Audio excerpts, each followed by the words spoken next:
Only this movie bring you also rewa. Lálẹ́. Àwọn kò tí ṣòro náà sọ nìyẹn. The revolution.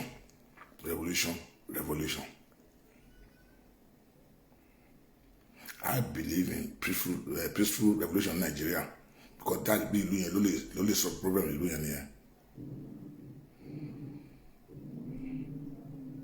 Ó rí pé ìlú yẹn ti bàjẹ́ rẹ̀ jù. Mo fi pé nǹkan ló lè solve ọ̀rọ̀ ìlú yẹn ni because ìlú yẹn ti bàjẹ́ already, you know. So when they finish ìlú yẹn already, when they finish it already. Only what that time so because Papa continue okay I fẹ́ gbọ́ Oòduà answer and about Oòduà answer àwọn kan sáré much ma contest and then they don't get you we don't even care about it tàbí pé àwọn tó jọ mọ́ wa people like ẹ̀gbọ́n Bọ́lá Ahmed Tinubu they don't even care about pé Oòduà no Oòduà. Nǹkan náà rọrùn ní sọ́n wà after ní pé mọ́ ìmọ̀ àkọsílẹ̀ fún election 2023 nǹkan náà wà after nìyẹn. Ọmọọba Nurbanjo welcome on board. God bless you Ọmọọba. Ọlá Àjàlá welcome on board. You know, àwa ń sáré bí ìmọ̀ dá fún ilẹ̀ Yorùbá bá ti pé kò tẹ́ni tó kí àpá Nàìjíríà kò tẹ́ni tó bọ́dà àpá Nàìjíríà kò tẹ́ni tó tiẹ̀ believe in Nigeria anymore. But I believe in Nigeria no we let us have our own Yorùbá nation. I expect kí àwọn leader wa ilẹ̀ Yorùbá kan support wa but àwọn leader kan fi kọ́ support wa ara wọn náà wà after people like Aṣíwájú Bọ́lá Ahmed Tinubu àwọn náà wà after wọn kí àpá àwọn tó ń ṣe ń ṣe can't be bothered. They can't be bothered at all.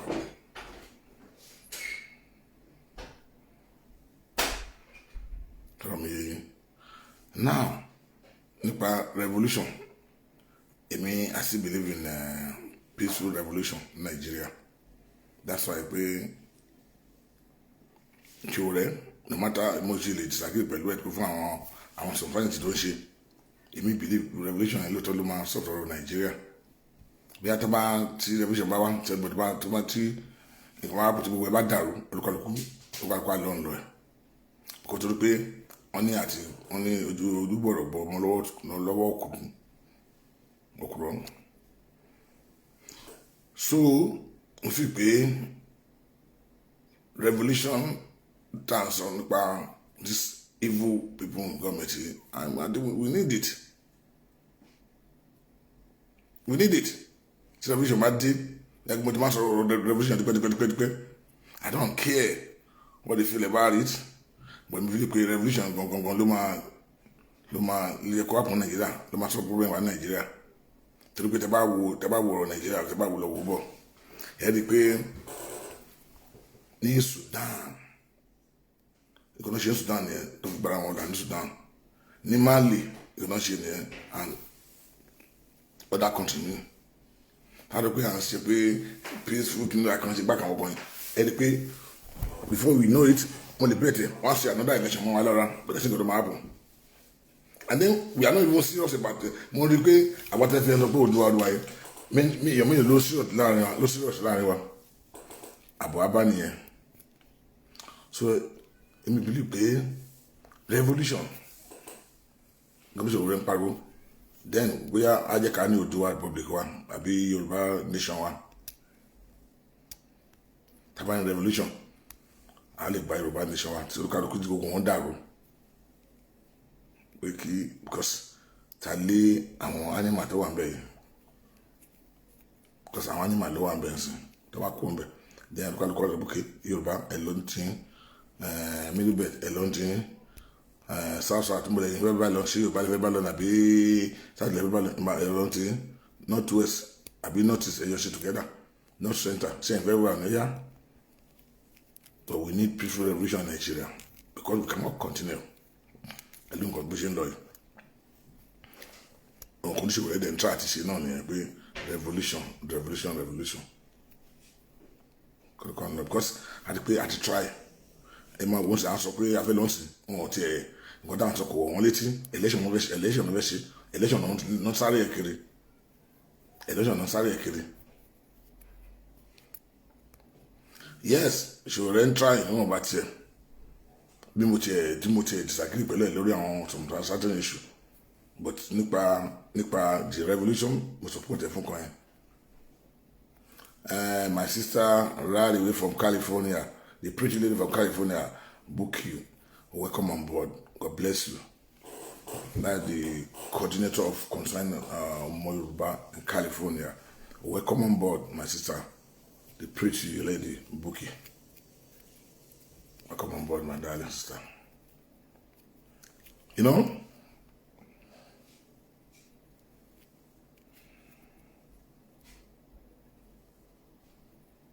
Olakunle, welcome on board. Tell me, yeah, we support you. I'm telling you, peaceful revolution in Nigeria. But the movie being only support Nigeria, yeah. And I would do. I'm more of our to support you. So be at the revolution, by fire by fire. I knew I would do. So they can work on that revolution.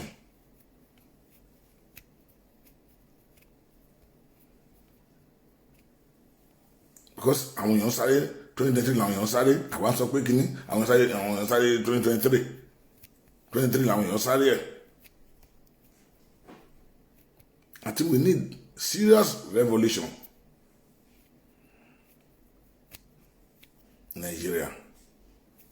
So when to mi ò tó bá yẹ pé yẹn èmi ò ṣe kíni o mi ò ege Sowore fún yẹn ìgbà tí pẹ̀lú ìjáde ìgbàgbé mi ṣe tó bá Sowore wọn sọ táyì tí Sowore ṣe tí mi ò láìpẹ́ pọ̀ rẹpẹtẹ pé mo ti sọ dí pé Sowore arrogant ẹgbẹ́ tí wọ́n wà arrogant mi ò láìpẹ́ tó gbé Sowore ṣe ó ní a little bit of arrogant lára ṣé kí mo dẹ̀ sọ pé mo dẹ̀ gbé pé mo fi ìgbàgbé náà àbúrò wọn ṣe àwọn kan báwọn yìí tó lè gbé ẹdẹ níwèé kò sọ̀rọ̀ sí ẹgbẹ́ kò sọ̀rọ̀ sí àwọn tí ẹ kò sọ̀rọ̀ sí anyhow ó gbọ́dọ̀ wà very careful. Èmi ń parọ́ bẹ́ẹ̀ tìgbà tí wọ́n mú Sowore náà ti Sowore wọn lọ́jọ́ ẹbí lọ́wọ́ èmi kò láyè òkun dì mú gbogbo pẹ̀lú kàlà fún cloth kan mo lọ sí Nigeria House gbọ́dọ̀ bí Sowore ń contest mo ìkéèsì ẹ̀ mi ò tó mọ̀ pé mo sọ pé ẹ̀yìn tó ẹni sọ pé o lè di president Nigeria náà kò sí ẹrù kì í ṣe ẹrù ọmọ ìkéré kì í ṣe ẹrù ẹ̀ Nigeria lé gbogbo nǹkan mẹ́rin lọ ẹni pé mi ò tó bọ́ Sowore I was supporting Atiku then àmọ́ Sowore kọ́ ẹ̀ pé mi ò ń parọ́ tèmi mo dẹ̀ rí pé lọ́tọ̀ọ̀tọ̀ Sowore ò lè ṣe táyà yẹ́ o lè ní good kini but Nàìjíríà ò rí bí ó ṣe rí yẹn but mistake Sowore ṣe ni pé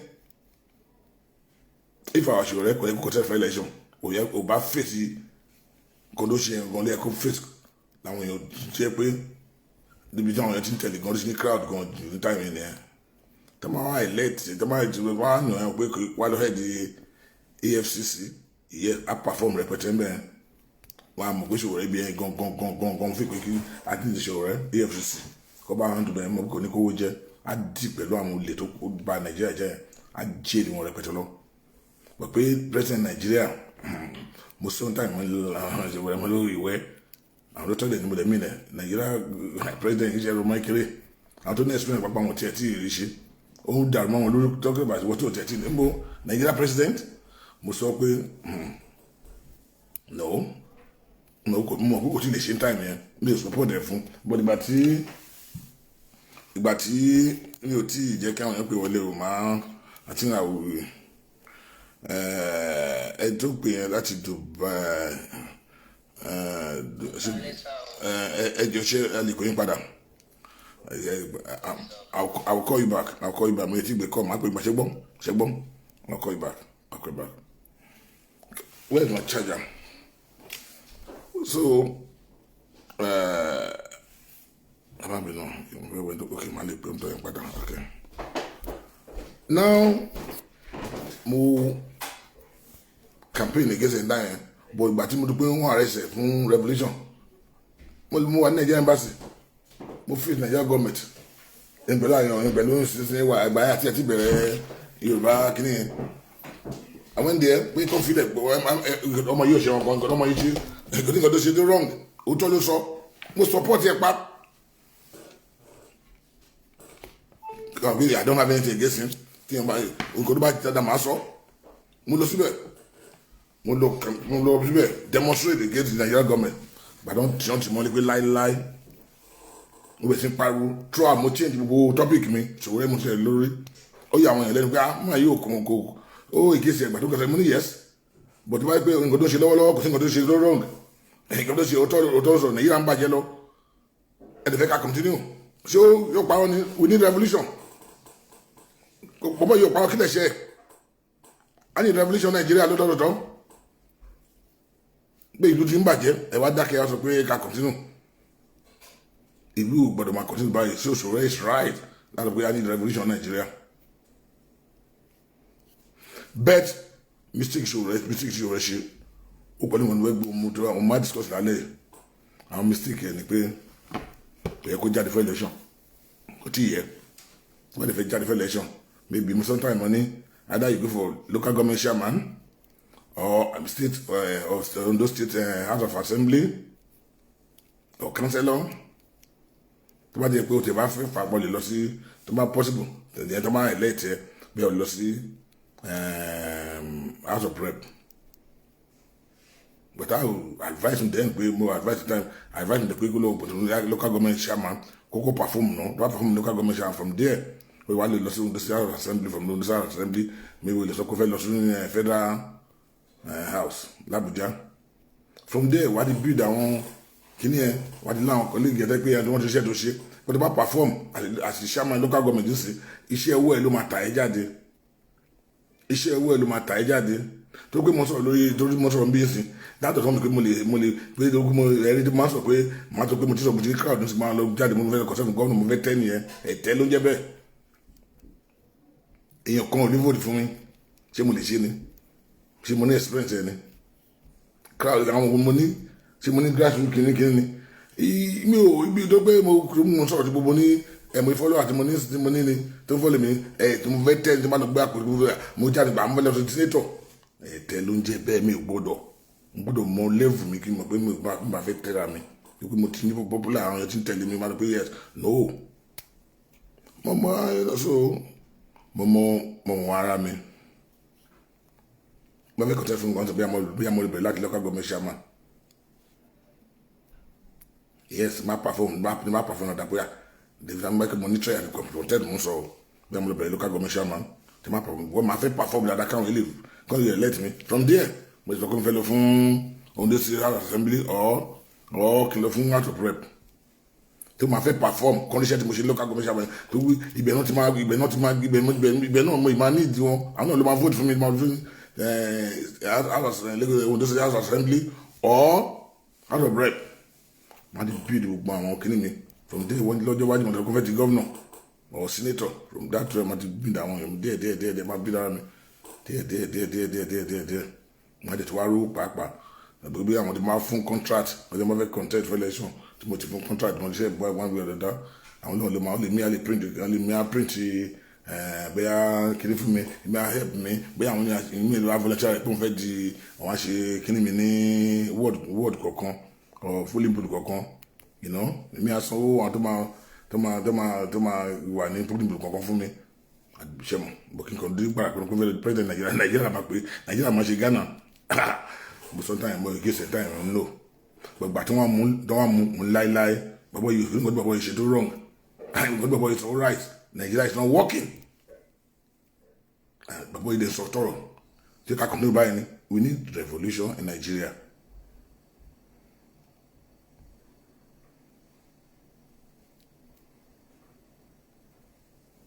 No, Sherry, you cannot compare. Sherry, you can't compare. You can never compare with. We are talking about civilized country. We are talking about like we're talking about third world country here, my brother. You are compare to the they become almost 30 years. I rule Louis. What are you talking? Meanwhile, Obama will rule Nigeria. 100 Obama will rule Nigeria. I fail. What are you talking? Okay, kí ni ọ̀lọ́ Nàìjíríà ni kò fẹ́lẹ̀ bọ́ bẹ ni ṣé kò Richard Branson we talking about Nigeria here now. The country is not working. Nothing is working in Nigeria. Nothing is working. So you are comparing with civilized world to third world country. Kí ló work in Nigeria?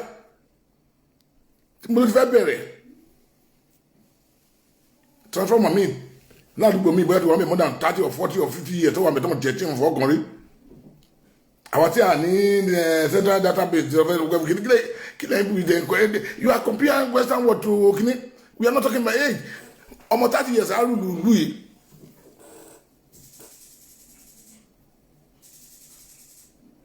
Arúgbó ìlú yìí. So gíló jẹ́ ṣòwò rẹ̀ ló Nàìjíríà. Abọ́ ìmọ̀ kan tó pé Nàìjíríà ni. Àwọn tó yẹ pé tiẹ̀ ní ẹ̀sìn náà fail rẹpẹtẹ Nigeria is a complex country jẹ́ pé ẹ tó máa rú Nàìjíríà bóyá Ọlọ́run ló máa gbé Ọlọ́run ló máa bá ṣe ẹ̀mí àfẹ́ bọ́ kí ló wọ̀ kí Nàìjíríà mo lè fẹ́ bẹ̀rẹ̀ tí o wá tó kó o ti kọ́ pé wọ́n tẹ̀ clean o mi fún Nàìjíríà pé okay mo clean o ọkàn mi mọ́ o fẹ́ yìí dára fún Nàìjíríà o táwọn tí ó wọ́n pé mẹ́bà àwọn tó kó máa pa àwọn tó gbé bẹ̀ tó gbé gbogbo àti cabinet yẹ tẹ́gbẹ́ majority of the olè ni wọ́n. What will you do? You can't be everywhere.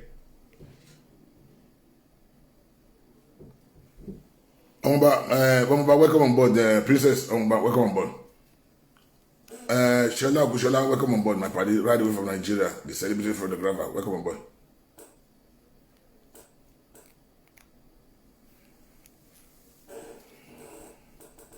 So it's not easy. Nigeria is a complex country. You need to go easy better into the baby. To go to the kini kan ma le lu Nigeria ko afe no apoju.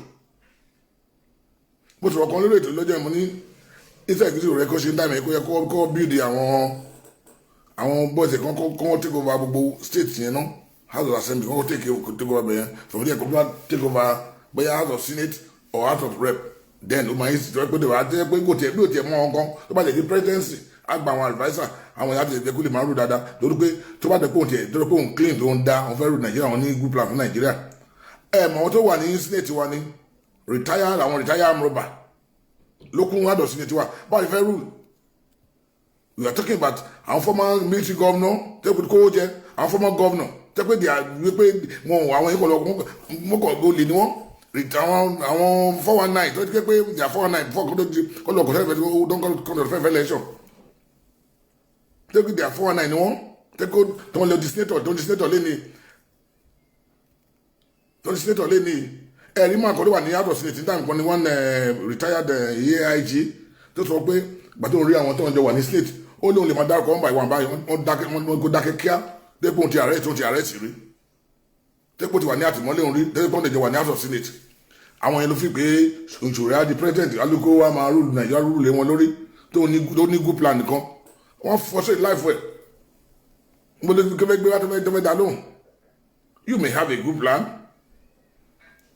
but tó bá dé ó lè jáde nǹkan sí ni tó bá dé house of senate tẹ́pọ̀ ìpàdé pé àwọn retire olè lókun bẹ̀ àwọn gómìnà ti kó jẹ tó pé nǹkan lọ ṣé irú àwọn ìbòrí yẹn lọ máa gbé irú àwọn ìbòrí káàkiri wọn wà ní senate nísìn àwọn olùfẹ́ lọ pé kó máa tó bá rù Nàìjíríà pé kó fẹ́ rù Nàìjíríà lórí ṣé kó àwọn wà ní senate ṣé irú àwọn amóṣù gbogbo àwọn tó kún lókè káàkiri pé ìbòrí ètò ìwásílẹ̀ irú àwọn amóṣù wọn yẹn ló wà ní senate nísìn o mo yà àwọn ex governor tó wà ní senate out of senate nísìn ni tí àwọn ìwé lọ fẹ́ lọ pé o fẹ́ bá jókòó pé o fẹ́ sọ̀rọ̀ kó fẹ́ sọ̀rọ̀ kó tó máa wò wọ́n létí wọ́n pé kíní àwọn gómìnà létí ń bọ̀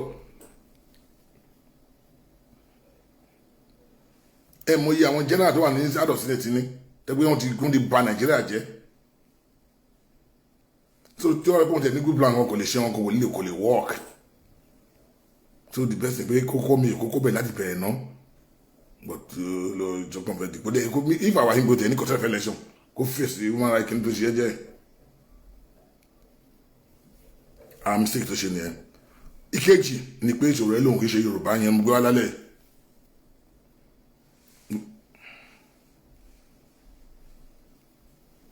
ìyẹn mú gbé wá lálẹ́ yìí ìmúgbálẹ̀ ìṣòro rẹ̀ Now I will open the line. Mo fẹ́ pe ọ̀kan. Ẹ jọ̀ọ́, ṣé ìjọ ni ṣòro rẹ̀ àbí Yorùbá? Mo fẹ́ kí àwọn èèyàn bá mi dá sí lálẹ́ yìí. Mo fẹ́ pe èèyàn kan tó pe láti ọkùnrin. Èèyàn kan pe láti ṣé ìdùbà inú tó ẹ̀ ti pè ní. Mo ti ń pè ń tọ́ yẹn padà ń sìn. Mo ti pè ń tọ́ yẹn padà náà. Hello.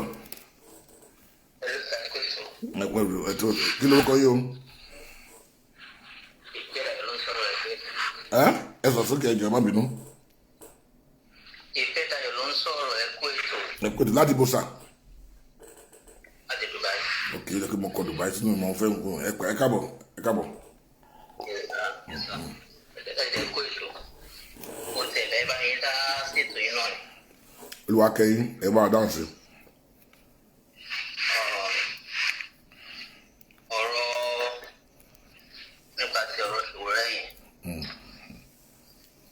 Without revolution, sir, even the Oduduwa that we are agitating for, we can't achieve it peacefully. Kokoro. Without revolution, Oduduwa nation, Allah achieve it. Because I'm willing, but if I'm going to go and then you want to look at it critically. What is the meaning of revolution? Change it now. Either peacefully or forcefully.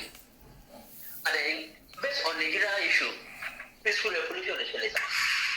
Because àwọn níbẹ̀ wọ́n pọ̀ gan. And again, mo rí ní tọ́pìkì tẹ́ ẹ̀kọ́ lẹ́kàn yìí pé ìṣòro Yorùbá man or something like that. Yes, ìyẹn gan fẹ́ bèrè ìyẹn mo mú wá lálẹ́ yìí. Ṣé Yorùbá ìṣòro ẹ̀ ní àbí? Wọ́n máa fi ṣe Yorùbá ní sà. Kí ló dé sọ bẹ́ẹ̀ sà? Ìyẹn lòun ṣe Yorùbá ilé Yorùbá ni.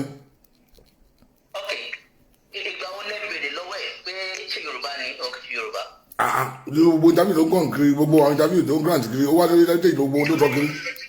Olóhùn kì í ṣe Yorùbá náà, olóhùn kì í ṣe Yorùbá. Ìgbà wo ni wọ́n bèrè interview yẹn lọ́wọ́ ẹ̀? Ó yìí sọ lórí heritage láìpẹ́ yìí. Thank you, láìpẹ́ yìí. When nígbà tó wà lọ́dà detention àwọn ìjọba Fúlàní, ṣé káyọ̀ jẹ́ ìtọ́mọ lọ́mọ ni pápá? Gbogbo ló ti pẹ́ wà níjọ bó ti sọ pé òun ṣe Yorùbá tẹ́lẹ̀ tipẹ́. Ó ní because mo fídíò yẹn, ó ní the reason why the can't term is dealing with the ethnic clinical. Ó ní is because of what Yorùbá has done to many Yorùbá heroes. Ó dẹ́rù Abíọ́lá, ó dẹ́rù Awólọ́wọ̀, ó bẹ̀rẹ̀ dẹ́rù gbogbo wọn. Ó ní bọ̀ọ̀tì òun, ìṣe òun, ìwàsí òun, èdè òun Yorùbá ni. Ó sọ bẹ́ẹ̀ náà, kí ló kù? Gbà tó fẹ́. So, nígbà tó ń ti mú sí àtìmọ́lé, kí ló ń sọ pé Yorùbá ni òun? Gbàdé pé láti rí pé ìlànà kan ti rí wọn papọ̀. Àdéhùn ìmọ̀ àgbàdé ìlànà kan ló wà fún. Pé ó fẹ́ pín lọ ni. Wọ́n tún bí pé are you for Yorùbá? Agitation. All eyes is on him.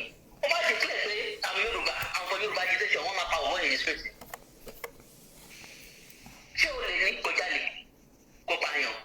Àwọn tó ń pààyàn gan wọ́n free wọn. Àwọn tó ń bẹ́rẹ̀ èèyàn wọ́n ní admitted wọn sí military. I don't even know. Are there many Nigerians? I don't know why they hate this guy. I don't think, my brother. I don't think they hate him. I don't think they hate him. Only man like him. Many people say that No. Ẹni tó bá tún kọ bẹ́ẹ̀, ẹni tó bá tún kọ bẹ́ẹ̀, ó tọ́ ẹ̀ mọ̀ kò lẹ́mìí Ọlọ́run nú. Ṣé ìṣòro rẹ̀ ó try fún Nàìjíríà gan-an. Nǹkan tẹ̀mí jẹ́ irú èmi sí. The only thing I have against you right now, ọmọ sọ́dún ti pé one, kò fi ìgbéraga lẹ̀, and two, olóò kì í ṣe Yorùbá. Ṣé èmi tí mo bá yín sọ̀rọ̀ yìí, mo mọ̀ pé kí ni wá, èmi mọ̀ gbé wá. Èmi pẹ̀lú ìṣòwò rẹ̀ dà ń sọ yìí, the same area láti wá. So èmi tí mo gbé ìtàn wá, mo gbọ́ tó pé irú èmi fúnra mi ó ń bẹ̀ mí inú pé kò wẹ́ lanu pé ìkálẹ̀ kọ̀rọ̀. Mọ̀ bọ̀ my brother. Ó dọ̀ pé ìkálẹ̀ kó wá define pé ó ní ìkálẹ̀ lè mí Ṣòrẹ́ ìkálẹ̀ ní Ṣòrẹ́ is more or less ìkálẹ̀. Mọ̀ my brother, Ṣòrẹ́ is more or less ìkálẹ̀. Is more or less ìkálẹ̀. So ẹgbẹ́ pàpẹ́ ọmọ kí ni ìjọ àrògbò ní Ṣòwòrẹ́. Ìwẹ́ o.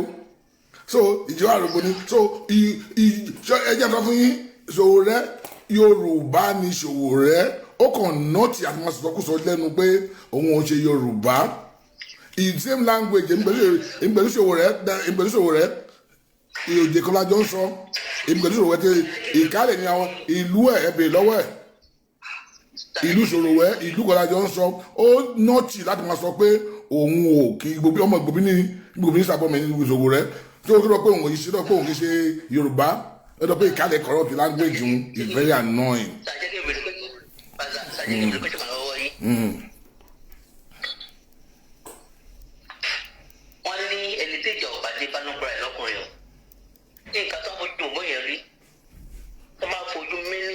Before then ni la sọ yìí ṣe bẹ́ẹ̀ mi ẹ wo my brother gbogbo wa tí mo campaign against Ṣòwòrẹ́ ntá mi mo sọ fún ẹ wo tẹ́ bá wo previous video mi tó mo sọ pé ìgbòho the president Nigeria ntá ìdìbò pé no pé but I like him pé but.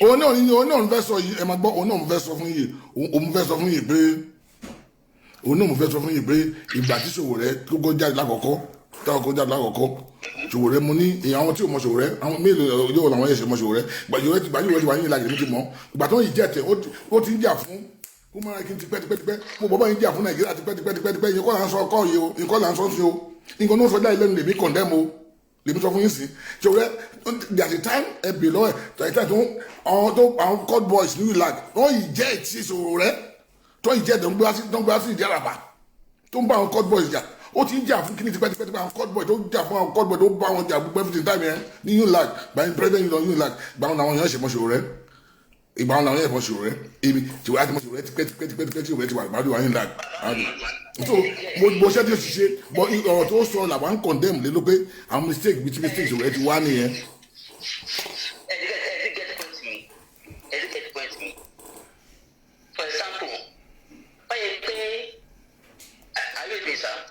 Yeah, I'm going in.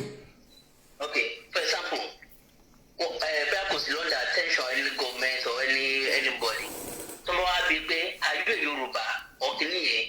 Someone the phone is Yoruba, if they are the devil. Time to so my brother, but yeah, Bongo must be. I need to be I'm on the reaction like you are. And you so pay, it can't corrupt language. I want. I need you to pay, it can't. It data one also. The same day, the same day, the same Ikale like Johnson, but Ṣòwòrẹ́. Ṣòwòrẹ́ sọ pé ìkálẹ̀ corrupt language àwọn àìmọ̀ ọ̀gọ́dí mọ̀ sọ náà ó ní ìkálẹ̀ ó lọ àwọn ṣe Yorùbá ó ní ìkálẹ̀ ló corrupt language àwọn. You are not there ṣe bí mo sọ pé mi kò ní ìwọ̀n wá láti ibì kan ẹ̀dẹ̀ ágì pẹ̀lú mo ní ibì kan lájọ wá sí mo ní mi sọ pé àjọ wá láti ibì kan Yorùbá Ṣòwòrẹ́ náà ṣe ìrànlọ́ pé ìṣòwò ṣe mo mọ̀ gbé pé Yorùbá Ṣòwòrẹ́ tí wọ́n pọ̀ wọn ṣe Yorùbá ṣé kò ní bí yàn ní pé ó ti sọ pé before go to election rárá pé ìkálẹ̀ corrupt language àwọn ṣé bí dáadáa tó ṣe mọ̀ sọ́ọ̀sì you are nobody hate him I can say our mistake get you go on to man so lenu mistake get you one here mistake you get you one here either he said it right now or before it started this revolution now of his stuff Yoruba what I believe is that if you have 3 of Ṣòwòrẹ́ in this Yoruba agitation we go forward than this. If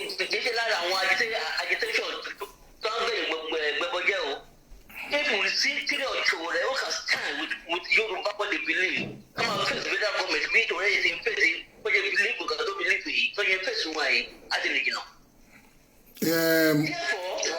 Therefore, when you find a means to reason with this guy to bring him back to our side, even though you say you are no Yoruba, I love the Yoruba here because it's Yoruba here. èèyàn lòun ṣe Yorùbá ká bẹ padà èèyàn lòun ṣe Yorùbá ká bẹ by force pé Yorùbá lòun dáadáa pé Yorùbá ni yèmí gẹ́gẹ́ tèmi pẹ̀lú ẹ̀yọ́ sí ìdíkan tó pé òun ṣe tèmi kí Yorùbá ni. ok bàbá jẹ́ kí mi kúṣọ̀ lọ́wọ́ yìí bẹ́ẹ̀ ni lọ́wọ́ yìí o ẹ lọ kí bàbá yín nílé ẹ fi gbọ́ bàbá yín nílé ẹ lọ kí nílé bàbá yín bẹ̀ sí náà yẹn ó dùn gbé lórí ṣé ẹ máa kí bàbá yín ṣé Yorùbá náà ni Yorùbá náà ni kí lè kí ló yẹ lọ́dọ̀ bíbí ẹ̀ṣẹ̀ lọ́dọ̀ ni ṣé ọmọlúwàbí kó wà ọmọlúwàbí lọ́dọ̀ ni ṣé ó wà ọmọlúwàbí lọ́dọ̀ ni ṣé ó wà ọmọlúwàbí lọ́dọ̀ ni ẹ jẹ́ ká fi sọ́dọ̀ wà náà ṣé ó wà ọmọ Yorùbá lọ́dọ̀ ni.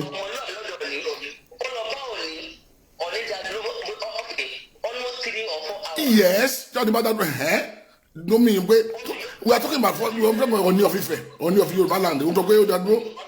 To Badado, to Badado, to Lord, because I would see Oni. I'm killing control for you. Shame, and here is all Queen is Emma. Shame, the Queen of England. Because there's a great Queen dying to go out and go talking from Queen. I will get a for you, Papa. Abẹ́rẹ́ sọ̀rọ̀ Buhari ìsìkàtọ̀rọ̀ Buhari náà bùjá sí ẹmọye kọ́ńtẹ́rì Buhari ẹmọye tí wọ́n tẹ̀ka Buhari ẹ jókòó báyìí àbí àwọn gómìnà lásán ẹ lọ jókòó kẹ́tọ́ rí wọn náà tẹ̀lé bàdàn àwọn traditional ẹ pé ẹ tó àwọn gómìnà yìí ṣá ẹ lè jókòó 3 hours kẹ́tọ́ àwọn gómìnà yọkan kẹ́tọ́ pé ẹ bínú pé gómìnà adékàtì báyìí fún gómìnà yóò ẹ jẹ́ ká tọ̀rọ̀ wà èyí sọ ìyẹn mi gbé bóyá ara mistake ló ṣe ni ọmọsọ́nù ló jẹ́ ó ti jà fún Nàìjíríà that's no doubt about that ṣé èmi tí mo jáde mo jà èmi ìdí ẹbí lọ́wọ́ ẹ lọ́wọ́ ìbọ̀lá yòókùn ti mú bí o bá ní kọ́tọ́ dára rẹ̀ mi lọ jà fún náà mi lọ sí Nàìjíríà bọ́dọ̀ mo lọ jà fún náà èmi tí mo lọ jà fún lélẹ̀ bọ́ ọmọ kò tí ó kù díẹ̀ káàtó la kàn sọ ìsọmọ ti pé bẹ́ẹ̀ èèyàn hate bọ́ tábàárì nǹkan tuntun èèyàn gbọ́dọ̀ sọ pé kì í bí mistake tó ṣe lé mistake lé àwọn mistake tó ṣe làwọn kan sọ no that pé wí lọ pé pé ó bad pé àwọn pé àwọn àrẹ tó pé ó bad. bàbá mi mo understand yìí mo tẹ ẹ ti get point mi nígbà tó sọ pé ó rúdù ní palace ni pé torí pé ọ̀ní pé ó pẹ́ jáde sí àwọn ọba tẹ̀ ń sọ yìí kí ni láti àwọn gbogbo náà ló kọ́ àwọn ọlọ́sọ̀rọ̀ ọ̀dọ̀ Tinubu. What? Kí lẹ wí? Ṣebí àwọn ọba tẹ̀ ń sọ yìí pé ìṣòro rẹ̀ rúdù sí i. Ọ̀nà ó lè rúdù sí i ṣe pé bàbá mi lè lo àmì látàárọ̀ ó lè kí wọn. Kò ní sọ̀rọ̀ sí i. Ṣebí àwọn ọba yìí náà ló kún ara wọn lọ sọ̀rọ̀ Tinubu. Ṣé Tinubu ṣòro méjì tí ṣòro rẹ̀ ṣòro méjì ni? Ọba kúrò ọ̀rọ̀ Tinubu. Àwọn kọ́ ṣé àwọn tó gbọ́dọ̀ tún ṣe àkàndẹ́mọ̀ ọba yẹn ṣé àkàndẹ́mọ̀ ni? A sọ pé ìmọ̀ tó wù dára àgbọ̀tá a sọ pé kọ́ pé no we don't like nǹkan tó ṣe nǹkan tó ṣe mo kí n gba karolu sí wọn nǹkan tó ṣe ní karolu sí wọn ẹ jẹ́ kí ẹlòmí ìpè wọlé sà àwọn kan ti ẹ jẹ́ kí ẹ ṣe bàbá mi God bless you.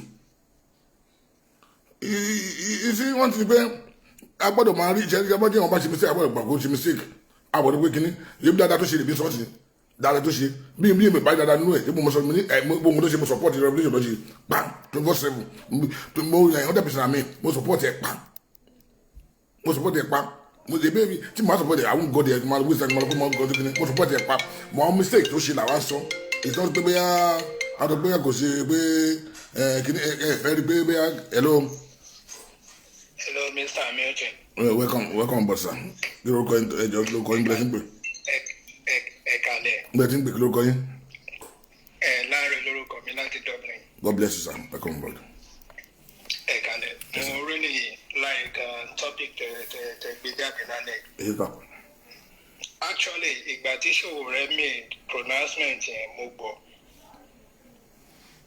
gbọ́. And gẹ́gẹ́ bẹ́ẹ̀ ṣe sọ, ṣé ń gbọ́ mi? Agbóyè sà. Yeah, gẹ́gẹ́ bẹ́ẹ̀ ṣe sọ níbẹ̀rẹ̀ nínú statement ẹni he has done a lot when it comes to Nigeria. I'll try to. Absolutely true. But sharing mistake a máa ń ṣe as Nigerians. Tí èèyàn bá fi ara ẹ̀ hàn wá tó bá ṣàlàyé bó ṣe jẹ́ fún wa. Instead ká gbà pé okay bó ṣe lóun jẹ́ lélẹ̀ kábẹ̀rí bẹ́ẹ̀. Tìtorí bóyá ó ti ṣe bóyá méní méjì mẹ́ta positively a máa ń try láti máa bend nǹkan tó ṣe yẹn. God bless you. A máa bend ẹ̀ into nǹkan tá a fẹ́. Ṣé mo rí pé àwa là ń create leadership fúnra wa? àwa la máa ń create irú leader tá a fẹ́ àwa la máa gbẹ́ eyín wọn bó ṣe wù wá tán bá wá bẹ̀rẹ̀ sí ní báyìí tiwa. ẹ máa wá Esther ẹ káàbọ̀ ẹ̀ta ìgẹ̀ ẹ káàbọ̀ sórí ètò wọn. now ìgbà tí Sowore make statement yẹn ó make statement yẹn gbà tó lọ sí hometown ẹ̀ èmi náà mo gbọ́ fúnra mi now nítòótọ́ gẹ́gẹ́ bẹ́ẹ̀ ṣe sọ Yorùbá ní Sowore gbogbo wa la mọ̀. ṣé bẹ́ẹ̀ kọ́ni èdè kọ́ni pẹ̀lú ẹ̀jọ́ sọ èdè kọ́ni ẹ̀jọ́ sọ. gbà mí irọ́ a máa pọ̀ nú ọ̀rọ̀ ẹ̀ ó fẹ́ win so many hearts tó bá débi aṣọ ilé tó bá débi aṣọ tọ̀hún ìwà leadership kọ́ nìyẹn mi ìmọ̀ bóyá ń gbọ́ mi o. mo ń gbọ́ àgbọ̀ yé sà. mi àtàkẹ́ ọ̀pọ̀ èmi ń state fact bẹ́ẹ̀ni ṣe rí because tá a bá fẹ́ leader téèyàn bá sọ pé báyìí lòun ṣe jẹ́ a ní láti máa wá kọ pé mistake ló ṣe yẹn o bá ṣe báyìí à ń kọ́ọ̀yàn bó ṣe lè bá tiwa jẹ́ nìyẹn ẹ jẹ́ kí gbogbo anybody tó bá fẹ́ lead ntọ́ bá ti ṣàlàyé pé báyìí làwọn ṣe jẹ́ àwa kọ́ ló yẹ ká tún máa kọ́ wọn bó ṣe lè dribble ká understand wọn irú èèyàn tán jẹ́. There are many statements tí Sowore make nígbà tí wọ́n ṣe election tó ṣe kí lórúkọ ẹ̀ tí wọ́n ṣe election campaign ó sọ statement kan ní closing remark ẹ̀ ní interview tó ṣe with this lady Kedira or something like that. That statement actually shook me at the time. And what was it? Lady yẹn béèrè nǹkan tí mo sọ audio visual ni anybody lè Google ẹ̀ kan rí. Lady yẹn béèrè at the end of the interview pé okay tí wọ́n bá ṣe election yìí tó o bá lose will you agree with the outcome? Sowore dáhùn ó sọ yín pé tí àwọn bá win wọ́n máa accept but táwọn ò bá win àwọn ò ní accept. There is no good leader or leader to be tó máa sọ̀rọ̀ statement yẹn. If you don't believe in such election you are not supposed to participate. If you want to be a revolution bóyá o fẹ́ stage kù ní kúkú lọ ṣe yẹn but you can't come under democratic structure or whatever it is whatever ta ní Nàìjíríà èmi ò mọ nǹkan tá a lè tí mo lè gbé anyway but if you want to join that and you are not ready to accept then don't do it. If you know you want to do revolution you can do whatever you want that's fine. Those are the issues. Mi ní pé kò kí n ṣe good whatever nígbà tó wà student union ìgbà tó wà student lèmi náà wà student but now you did whatever when you were student union president in LAG and you are using that to make the claim as if you are the only one that fought against June 12th annulment. You don't do all those kind of things. If you are a leader, be honest to the core. Now, the kind of àwọn nǹkan tó ti throw out tèmi rí èmi ò rí difference irú leadership tó lè jẹ́ tó bá débẹ̀ as a leader because àwọn tí wọ́n di ẹkùn mọ́ wa lórí nísìnyìí now báwọn náà ṣe bẹ̀rẹ̀ nìyẹn tàdé ń endure wọn tàdé ń allow wọn àwa la bíríìdì wọn tó fi di nǹkan tó dìlé wa lórílẹ̀ because ńgbà tó bá mélé wa tá bá tolerate tó mú tàn wa tá bá tolerate power corrupt absolute power corrupt absolutely bó ṣe rí nìyẹn ọ̀rọ̀ mi ò jù báyìí lọ lórí tọ́pìkì eléyìí. Have a good night. Eshe Kola, God bless you. Eshe Kola, God bless you. I appreciate you. I appreciate you. Àwọn òṣèré mistake táwa ẹ̀dá máa ṣe ní ayé ni pé dábàá ti láìkì ọ̀kan à ń fẹ́ gbà pé mistake máa ń wáyé. Mistake àwọn ẹ̀dá ṣé ní tábà refuse àti understand pé àwọn èèyàn máa ṣe mistake a máa ṣe mistake yẹn lọ ni tó pé aláìkì yàn kan kò mí pé àpẹẹrẹ orí mistake kan tó ṣe lábàtí ní àmọ́tẹ́ sọ pé ó ṣe mistake kan tàbí pé bí nítorí bóyá ní mi ẹ̀ ni it's not ìlọsíwájú kò lè bá rí orílẹ̀-èdè bẹ́ẹ̀ yẹn for example ṣe pé mo sọ irú ọ̀rọ̀ Sowore fẹ́ jẹ́ ọ̀rọ̀ this man tí mo refuse mo kàn mi ò fẹ́ treat case yẹn we wan treat them fẹ́ treat them what's the name of this man this Ọládélé court fún èèyàn guilty court kìí fún èèyàn guilty kìí fún èèyàn guilty but tó ní pé people like him àwọn èèyàn refuse àti mòótọ́ ọ̀rọ̀ so that mo kàn pé wẹ́ẹ́ Nàìjíríà is a complex country pé to want to like it to try wọn ò fẹ́ rí kankan ní pé wọn bí pé wọn bá ṣe yẹn o right pa nìyẹn wọn ò fẹ́ rí mistake kankan lára ẹ pé o ṣe mistake wọn ò fẹ́ rí tó pé business because wọ́n ti sọ wọn pa ìgbà wọn ti hate ẹ nìyẹn no ẹ jẹ́ ká máa ronú jinlẹ̀ ìpàdé kọ́ọ̀tù fún ní ọmọkàn àyàbá nìyẹn o irú Prophet Ládélé ń ṣe whatever Genesis tó ń fún ẹ̀ gítì ẹ̀kíní fún ẹ̀ gítì èdè fún ẹ̀ gítì but sí náà àwọn èèyàn fi pé yes ó ṣe dáadáa but ìgbà náà bó ṣe ṣé ó jẹ̀bi àbí kò jẹ̀bi ẹ̀ kọ́ọ̀dù kìíní fún ẹ̀ gítì kejì fún ẹ̀ gítì but sí náà àwọn èèyàn ti fẹ́ rí tó pé dáadáa tó ṣe tẹ́lẹ̀ làwọn ẹ̀kọ́ ṣe mọ̀ kọ́pílà ìlú lórí pé wọn anybody wá sọ̀rọ̀ báyìí ó di enemy nìyẹn so jẹ́ pé bí ọ̀rọ̀ ìjà ṣe rí nìyẹn Sowore ṣe àwọn iṣẹ́ ìkan bíi but tó pé simply because tó pé ẹ̀dá tó pé ẹ jẹ́ supporter ẹ o ọ̀ ẹ like ẹ o ẹ fẹ́ rí alẹ́ pé tó ṣe mistake kan irú èmi ń sìn ìtẹ̀dá tó ṣe mo sọ kó ṣe dáadáa mistake tó ṣe mo sọ kó ṣe dáadáa èmi balance ẹ̀ tó pé there is no doubt about that major tí wọ́n tó kúrọ̀ Sowore lẹ́ni gbàdé mi ò Sowore wọn ò mọ́ èmi ti mo ké pé mo dẹ̀ ń sọ̀rọ̀ dáadáa pé bọ̀bọ̀ yìí ló tọ́ ó try fún Nàìjíríà ó jà fún Nàìjíríà mo dẹ̀ mọ̀ pé ó yẹ jà fún Nàìjíríà dọ̀là mẹ́ta but mistake kábíyèsí nǹkan tó wá finish ẹ ni pé election ló contest yẹn kábíyèsí kò sí kò fẹ́ election àwọn Yorùbá máa gbogbo nǹkan tó wà múlẹ̀ ni wọn bá máa rí sọ ń pa ẹ̀ kábíyèsí kò kàn tó máa fight fún nǹkan tó fight lọ ẹ̀ kó fight tó wá fight wọn bá máa rí nǹkan ìgbésẹ̀ pé báyìí kò bá kú face nǹkan tó jẹ́ hello Val Ojo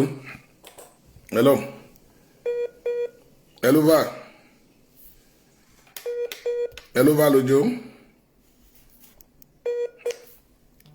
So ọba kó máa fight kan tó fight kó máa fight ẹ lọ bó tó pé ti election yẹn á bí wọn kó wá fẹ́ kan trust ẹ pé ok tó bá tẹ̀ ń jà àwọn èèyàn fẹ́ mọ̀ bóyá lóòótọ́ wọn jà fún àwọn fìkì bóyá tó pé o win election ni so àwọn mistake so náà yẹn bá rí wọn mistake wọn yìí mi mo bá ti fẹ́ bẹ̀rẹ̀ hello. Hello sir. Hey, welcome on board my brother, how are you? I'm good sir. Ẹ bá a dáhùn sí. Mi ò ní lórí ìfòyín but mo kàn fẹ́ correct the impression kan No, ká tó suggestion ni. Mo ṣe àwọn àgbà ni but mo kàn fẹ́ input kékeré ni kò ní pọ̀ jù. Impression yẹn ni pé àwa stand support Sowore because I'm a staunch supporter. VAT mo mọ̀ pé supporter ẹ̀ ni ẹ̀. And àwọn irú àwọn èèyàn bí Sowore ta ní ilẹ̀ Yorùbá as much as àwa Yorùbá à ń bínú lọ́wọ́ torí nǹkan tó sọ the last time. Our concerned Yorùbá kan náà ti approach ẹ ó dẹ̀ ti rephrase ẹ but a máa make sure pé tí o bá lè ṣe publicly a máa lè àwa tá a jẹ́ ọmọ Yorùbá tá a support ẹ ó yẹ ká máa rántí pé ìgbà míì a lè rìn tábà kò sí ní ká má make mistake láyé. Vap má bínú Vap let me come in there Vap olóòsọ fún kí ló sọ pàdé wọ́n sọ fún ló ṣe mistake. Mo jẹ́ kó yé pé nǹkan tó sọ ní live broadcast pé báwọn èèyàn ṣe accept ẹ̀ pé we accepted it differently responses yẹn ó yàtọ̀ àwọn bí àwọn èèyàn ṣe interpret ẹ̀ ó yàtọ̀ but ó ní nǹkan tó ń mí nǹkan nìyẹn ó ti sọ on so many platforms pé nǹkan tó ń mí nǹkan nìyẹn. kí ló kún mi. orúkọ ẹ̀ is Yẹlé in fact náà tá a bá ká wo orúkọ ẹ̀ náà Ọmọyẹlé is a Yorùbá name. So mi ò fẹ́ go into that of course everybody náà ló mọ̀ pé Ọmọyẹlé is a Yorùbá ni but tábà ní ara wa crucify lórí nǹkan tó sọ yẹn a lè ṣe mistake díẹ̀ because ó kàn ń sọ̀rọ̀ ancestral ẹ̀ ni ibi tí àwọn èèyàn ẹ ti ṣàn wá gbogbo ala níbi tá a ti ṣàn wá sà mo mọ̀ pé mọ̀ yẹn sà gbogbo ala níbi tá a ti ṣàn wá òun sọ pé ibi tóun ti ṣàn wá pé ìjọ làwọn parents yun àwọn grandparents yun nǹkan tó mean nìyẹn kò sọ pé òun ṣe Yorùbá rárá bọ̀ bó ṣe sọ lórí heritage ìjọ yẹn ó yé mi pé àwọn èèyàn interpret it in a different light mi ò dẹ̀ blame àwọn tó interpret it everybody is entitled to their opinion which I appreciate the other thing tí mo tún fẹ́ clarify sir ni pé kì í kọ́ Sowore tún. Great Olúṣọlá, welcome on board. àwa tá à ń fẹ́ tẹ̀lé Sowore every time la ń criticize ẹ̀ sir every time la ń Olúṣọ̀tún. criticize ẹ̀ there are certain things tó máa ń sọ tá a máa ní kó slow down etiquette kò sẹ́ni tó wà láyé tí ò ní tiẹ̀ lára Odùduwà náà tẹ́yìn náà agitate fún sà ó máa tó stage kan sà tó yẹ pé tí agitator yín the lead agitator tó bá dé Nàìjíríà àwọn alátakò tó wà níjọba yìí náà wọ́n máa come after the person. Of course. Etiquette sà. Of course. So there is no bed of roses ní gbogbo nǹkan tá à ń fẹ́ bó jẹ́ agitation ni bó jẹ́ revolution ni bó jẹ́ secession ni gbogbo ẹ̀ náà ló lé. So èmi ò ní kẹ́nìbọ̀dì wá support Sowore èmi kàn fẹ́ jẹ́ kó clear ni pé Sowore is not a saviour ó kàn put awareness out there ni kò dẹ̀ lóun fẹ́ di president mọ́ ó kàn fẹ́ káwọn èèyàn jára wọn ní káyé sùn that's all I will say sir ẹ ṣé gan ni sir ó dàbọ̀ sir. Thank you Van. Ṣé rí nǹkan tí mo sọ lẹ́kọ̀ọ́ mi nǹkan tó ṣe lọ́wọ́lọ́wọ́ ní support ẹ̀ 100% nǹkan tó jà fún lọ́wọ́ sí mo support ẹ̀ 100% mi ò rí nǹkan tó ṣe dé wrong ní nǹkan tó ṣe lọ́wọ́lọ́wọ́ yìí o èmi wà lẹ́yìn ẹ̀ bí ké mo wà lẹ́yìn ẹ̀ bí ké mistake tó ṣe gbé òun ṣe Yorùbá ẹ̀ irú èmi tí mo jẹ́ tí mo pé èdè kan lè pẹ̀lú ẹ̀jẹ̀ ọ̀sán lẹ́nu kò sí níbi ábí mi náà tó tún sọ pé language mi ó corrupt language òun torí pé símbẹ̀ pàtó sọ ni tí wọ́n á sọ mi pé bóyá wọ́n á jẹ̀bú lọ́dọ̀ pé jẹ̀bú ló corrupt language òun we be happy pé mi ò ṣe Yorùbá o oníkàálẹ̀ corrupt language àwọn President Moyo wà ń bì oníkàálẹ̀ tí máa ń parọ́ kẹ́ sọ o tí máa ń pẹ́ bu wọn àjẹbọ́ láti area yẹn kó sọ ebi èdè kan lè pẹ̀lú Sowore ẹjọ́ sọ láì the same ìkàálẹ̀ lájọ ń sọ ìkàálẹ̀ ìlàjẹ gbogbo wọn the same area dájúwá ìkàálẹ̀ ni àwọn Sowore ń sọ èdè tí mò ń sọ yìí dédé Yorùbá máa sọ kálẹ̀ fún yín sí ìkàálẹ̀ náà Sowore máa sọ the same tradition the same ìkìlá jọ ń ṣe wọ́n rí pé àwọn wálé kiri so you see ẹ̀yin mi ti máa ń mọ̀ pé àbúrò mi lọ́mọ yìí náà báyìí mo yẹn sọ̀rọ̀ báyìí náà àwọn majority àwọn tó wá ìlú ẹ̀ inú bí wọ́n gan-an pẹ̀lú ọ̀ṣọ́ṣọ́ yẹn they were not happy about it pé àwọn ṣe Yorùbá inú bí wọ́n gan-an pé irú sọ́kòtò bàbá yẹn sọ ọjà ìlẹ́nu yìí irú sọ́kòtò pé náà ọ̀dọ́ máa sọ kí nìkan ló wá sọ pé àgbé ọmọ kálẹ̀ o àgbé ọmọ òjọ́ ò pọ̀ ní máa sọ nìyẹn àgbé ọmọ kálẹ̀ o àgbé ọmọ òjọ́ àrògbò gbogbo the same èdè la máa máa ń sọ ó gbọ́ kò sí yàtọ̀ èdè same èdè náà the same tradition gbogbo everything the same kìnìún àjọ ń ṣe kí o kíyàn wá sọ pé mi ò ń ṣe Yorùbá sí kí o kíyàn wá jáde nílùú wá sí pé torí pé ó fẹ́ kọ̀m̀pútà fún wọn kan torí pé ó fún wá vote nǹkan tó yẹ ṣe fòrò wẹ́ni pé Sowore ń tà mí mo mọ̀ bó Sowore ń ṣe torí pé ó ń wá vote àwọn ìjọ bí ti mistake ẹ̀ ti wá nìyẹn torí pé ó ń wá vote àwọn ìjọ but Yorùbá is President Moyo God bless you you are here ṣebí ìwọ fúnra ìwọ tó wà mọ̀ sí ẹ̀ ṣebí ìwádìí bí nǹkan ní ẹbí ìbò sọ màmá lady tó gbúdọ̀ in the same town pẹ̀lú òun lọ́sọ̀ kìíní ó bí gbogbo wọn nù náà pàtó sọ pé ìbọn yìí máa sọ nǹkan báyìí jẹ́ lẹ́nu pé kọ́tà ní tó máa jí ní òní bí and then Yorùbá wọn ṣe pé you cannot talk with Yorùbá pé kí wọ́n bá talk pẹ̀lú Yorùbá pé wọ́n rẹ̀ sọ pé ok wá dé gbà tó dé lẹ́dẹ̀ àwọn àgbà wo nìyẹn àwọn àgbà náà dá tí wọ́n mistake ẹ̀ ti bí wọ́n mistake tó ti wá nìyẹn bí wọ́n mistake ẹ̀ ti wá nìyẹn wọ́n dẹ̀ tún gbàtà àwọn aṣọ lọ́jọ́ ìgbà tí mo wà lórí láì lọ́gbọ́n ẹ jẹ́ káwọn àgbàlagbà kan jáde bákan ọmọ ní mo sí àwọn àgbàlagbà tó rúdù sọ pé lẹ́kọ́ àwọn àgbàlagbà kan jáde fún wọn tó wọ́n try wọn ò ró tiẹ̀ wọn ò ró wọn ìjáde fún náà wọn ìlú wọn afẹ́nifẹ́re sí wọn campaign èmi náà campaign kí kankan filẹ̀ àgbọ̀dọ̀ rú wọn ní àwọn ọmọ burúkú fẹ́kùn pa wọ́n àtàtẹ́ sọ nǹkan táwọn sọ pé láti kọ́ àwọn ẹlòmíì lọ́gbọ́n tó ń bọ̀ lẹ́yìn pé we have very careful pẹ̀lú ọ̀rọ̀ ẹnu wa ẹni ká má wà carried away kaba wà kárí dèbè torí pé bóyá torí pé à ń wá vote definitely àwọn forefather ẹ̀ nǹkan tí mo fi gọ́ wápò ni pé àwọn forefather ẹ̀ láti ṣe àwọn tó migrate láti ìjọ gbogbo nǹkan bẹ́ẹ̀ yẹn ìjọba kan pé kán wá sí ìlú kan wọ́n tẹ̀ sẹ́tù sí yàn pé orí omi àwọn ìjọ gbogbo sẹ́tù sí orí omi kò mọ́ là jẹ mọ́ kálẹ̀ ìjọba kan but nǹkan tó ti lọ bí 1,000 years or kíni kan years ago dẹ́gbò tiẹ̀ tí wọ́n tiẹ̀ lè trace ó lè fowó fẹ́ trace kankan mọ́ wọ́n ti sọ́nkàn ọ̀rùn kan ó lè Yorùbá olóhùn kì í ṣe Yorùbá o dẹ̀ fẹ́ pé kí inú Yorùbá dùn inú Yorùbá ò ní dùn wọ́n àtúntò nǹkan sọ pé tó pé mo láìkè pé mo fẹ́ rí nǹkan mistake ló ṣe mo gbọ́dọ̀ mistake ló ṣe gbọ́dọ̀ point out kó irú ẹ̀ kò ní wáyé mọ́ next time irú ẹ̀ ò ní wáyé fún ẹlòmíì tó bá ń bọ̀ lọ́nà bẹ́ẹ̀ fẹ́ confirm election ni o fẹ́ ṣe nǹkan fún nǹkan o we have to be very careful wọ́n ní èèyàn gbọ́dọ̀ wà very careful àgbọ̀dọ̀ pé aláìkè nǹkan ká má rí mistake kan tó ṣe pé lórí aláìkè ṣé mi mọ̀ sọ́ọ̀sì èmi ò rí nǹkan gbogbo tó jọ ti ń jà ó gbogbo ilé ayé ẹ̀ ó fi jà fún Nàìjíríà ni mo dẹ̀ appreciate fún kan yẹn the only mistake tó ń dẹ́mi fi distragé pẹ̀lú ẹ̀ nǹkan méjì yẹn ni pé ó lóun kì í ṣe ó ló pé òun ṣe Yorùbá ìkálẹ̀ kọ̀rọ̀ language o pẹ̀lú bó ṣe nǹkan tó ṣe ní ààfin ọba àdéhùn pé àwọn àgbà wo nìyẹn mo fi pín náà àbúrò tani mo bá support ẹ̀ tó wá láti ìlú mi mo fẹ́ support yàn tani mo fẹ́ support ṣe bá bro mi ni tani mo ní support gbàdí mo ṣe pé mo ní sakadi problem but tí yẹn bá ṣe mistake ayẹ́ká sọ pé ó ṣe mistake so kẹ́lù mi lè learn pé má ṣe irú mistake next time pé nǹkan báyìí ó lè cause ẹ ohun tó rí pé gbogbo mo láìkè má rí nǹkan tó ṣe tí ò da àmì majority ọmọ tó wá láti rí àyẹn inú wọn ò dùn pé tí ó máa irú ọjọ́ mi náà fẹ́ jáde irú deputy governor sí lọ́wọ́lọ́wọ́ tí wọ́n deputy governor ṣe bí eré àyè bá ọmọ ìlú ẹ̀ ní deputy governor Akérédolú ìbọn eré àyẹn ni so kí n sọ pé ṣé kò ní bíyànjú pé bọ́bá yẹn máa fẹ́ pa nǹkan jẹ́ fún nǹkan ọlọ́mọdé àárín kan burúkú ṣe mọ́ nǹkan mẹ́ta bọ́bá yẹn máa fẹ́ pa nǹkan jẹ́ fún nǹkan thank you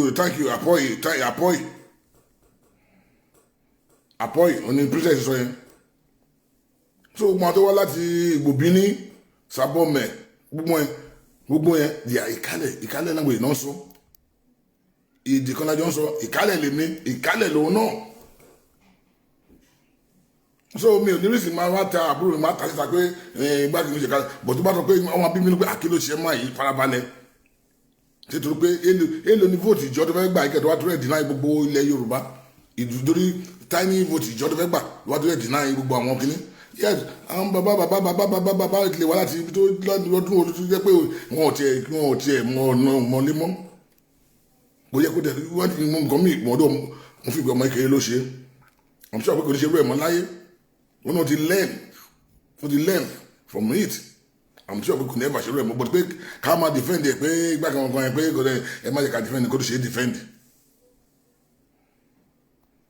ẹ má yẹ ká defend nǹkan tó ṣe defend torí pé àwa Yorùbá ẹ pé àwa kọ̀ wọ̀ sí àwọn Yorùbá dey proud of our district pé ìwọ́n tó pé òun ṣara wa lọ́wọ́ gbé sọ́wọ́ àtẹ̀ fílẹ̀ pé òun ṣara wa o ok àwọn tó belong to yẹn lọ́ máa ṣe tó belong to yẹn o àtẹ̀ fílẹ̀ kó máa wọ ẹran báyìí but ṣé love tó máa yẹ lọ́dọ̀ wa ṣó lè yẹ lọ́dọ̀ àwọn tó claim yẹn kò lè rí ṣé bí gbogbo àyíká wa mí ṣe bí Yorùbá ní gbogbo yín fẹ́ kú fún sí torí love Yorùbá yẹn ló wà lára yín pé ní ọmọ ilé o àwọn ilé ọmọ ogun fẹ́ kú pa gbòmí ẹ bá rí àwọn tó wà lọ́wọ́ yẹn tó jáde fún mi pé ọmọ wa ní ẹ lè ṣe ẹ tí ẹ sọ ẹ lè bẹ́ẹ̀ sọ̀rọ̀ èyí o bó ṣe rí nìyẹn tó ń lé pé a gbọ́dọ̀ fi lẹ́ẹ̀n láyé pé ọ̀rọ̀ ẹni wa pé èèyàn gbọ́dọ̀ wà very very very careful kó náà dẹ̀ kó take it easy pé kó má bẹ́ẹ̀ is it have a long way to go káró pé mo jẹ́ ọ̀n tó jẹ́ pé adviser in time yẹn ìmọ̀ tó ń pé kó má jáde fẹ́ lẹ́sọ̀rọ̀ jáde fún yẹn I'm telling you kò tẹ̀ tí dájú kò wá dẹ̀ má jáde kó ní sùúrù kó ìmọ̀ abáṣẹ́ ẹ̀ lọ àwọn ìlú máa pè pé ìwọ gan bóyá ọjọ́ ìrẹ́fíṣẹ́ bóyá tí revolution bá délẹ̀ tán òun gan máa pé ìwọ gan wá lọ lead wa after that succeed revolution yẹn pé ìwọ gan wá lọ lead wa but after you contest election tán tí revolution bá tẹ̀lé àwọn ọmọ òkú àná gbé àbí tó gbé òwọlé ni ẹ mọ̀ pé àwọn mistake ti ń wá nìyẹn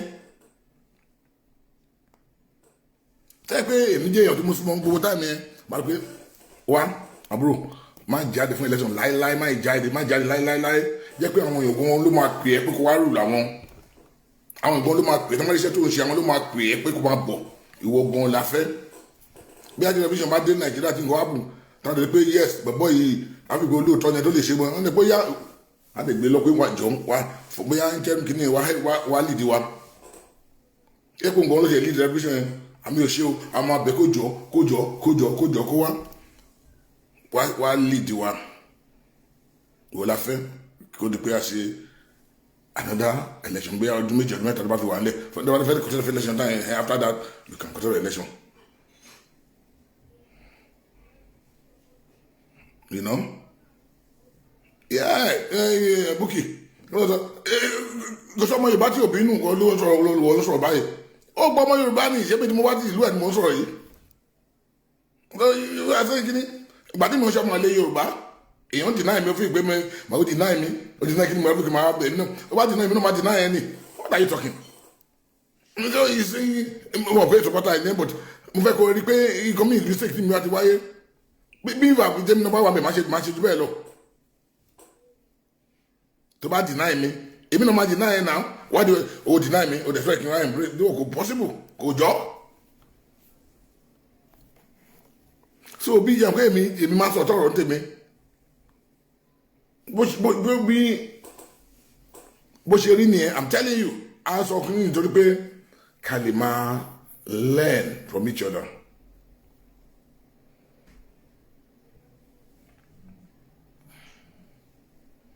No. Bó ṣe no à ń sọ ni láti lẹ́yìn náà crucify àti pé afẹ́ kàn má gbélé bu afẹ́ kí gbà kankan yẹ́bí mo sọ sí pé gbogbo nǹkan tó ṣe lọ́wọ́ sí mo láìkẹ́ inú mi dùn pé wọ́n ní grand bail fún lẹ́ni inú mi dùn gan gómìnà ní nǹkan tó ṣe kò sí nǹkan tó ṣe kò sí ẹ̀ṣẹ̀ tó ṣe tó dún àwọn ìbú àwọn tó wà ń bẹ ti gbé wọn ò fẹ́yàn tó máa kàn fún wọn bí ìṣòwò rẹ ni mi ò rí ẹ̀ṣẹ̀ mi ò rẹ́ṣẹ̀ kan tó ṣẹ̀ tó mi ti wọlé dẹ́ṣẹ̀ gbogbo ẹ̀ fún kò lẹ́ṣẹ̀ wọn gan wọ́n kàn bí wà tó ń kàn press yan ni àwọn tó wà gọ́ọ̀mẹ̀ tó wà ń bẹ yìí tó ń gbogbo ohun tó ṣe ni mo support gbogbo ohun tó ṣe ń sìn. So ohun gbogbo ìgbà tí wọ́n jọ́ ìdílé wọ́n grant bail fún ní 200 yìí 20 million wọ́n tẹ̀lé kó máa report sí Abuja every Monday and Friday kó máa report sí kìnìún l'Abuja wọn ò jẹ́ kókó l'Abuja ń bẹ̀. Àwọn gọ́ọ̀mẹ̀ntì tó wà ń bẹ̀ yìí they are evil government. Torí pé ẹ̀rù ń bà wọ́n pé ṣòro rẹ̀ bí bó ṣe ń bá lọ díẹ̀ revolution lọ consume wọn tí wọ́n fẹ́ contest ìwé s'Abuja ń bẹ̀ ṣé ìwé ilé l'Abuja ni.